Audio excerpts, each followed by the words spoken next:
Hi, my name is Ryan McCabe, and this is my design class.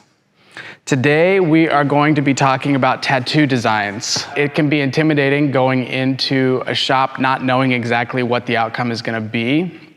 So today, we're going to talk about encapsulating an idea for a tattoo onto paper before you go into the shop. And this is a very helpful way of getting an idea of what the tattoo is going to look like before you actually go in and commit to something. You can do this for yourself or for other people. The tattoo artist will take this design and will modify it as needed. We'll change the size depending on where the placement on the body. What we're going to cover today is taking the idea for your tattoo, translating that into a design. We'll be sketching it out on paper first, and then we'll be translating it into a digital sketch on the iPad where we can color it in. But even just a pen and ink drawing or a pencil drawing on paper can be enough to take into a tattoo design studio and give them the idea for what you have in mind.